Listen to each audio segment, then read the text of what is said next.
Presiden Prabowo Subianto meminta publik tidak ikut menyikapi pro dan kontra terkait wacana pencopotan Gibran Rakabuming Raka sebagai Wakil Presiden Republik Indonesia.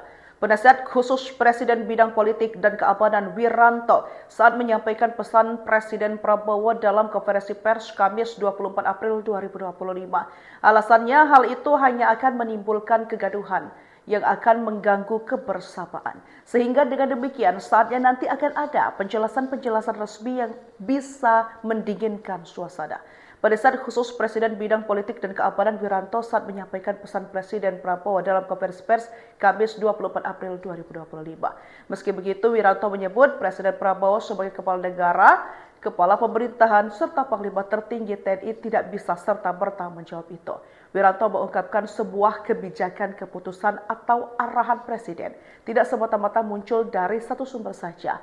Menurut Wiranto, banyak bidang-bidang lain yang harus dipertimbangkan presiden sebelum mengambil keputusan. Seperti ramai diberitakan sebelumnya, sejumlah pensiun TNI Angkatan Darat, Angkatan Laut, dan Angkatan Udara mendorong pemakzulan Gibran Rakabuming Raka dari jabatan Wakil Presiden Republik Indonesia. Satu di antaranya yakni mantan Panglima ABRI yang juga mantan Wakil Presiden Jenderal Purna TNI Tri Sutrisno.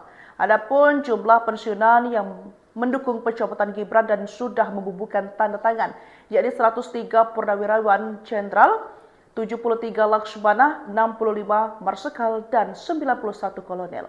Forum Purnawirawan Prajurit TNI membuat pernyataan sikap terhadap wacana pencopotan Gibran, Jakarta Utara pada Kamis 17 April 2025 lalu.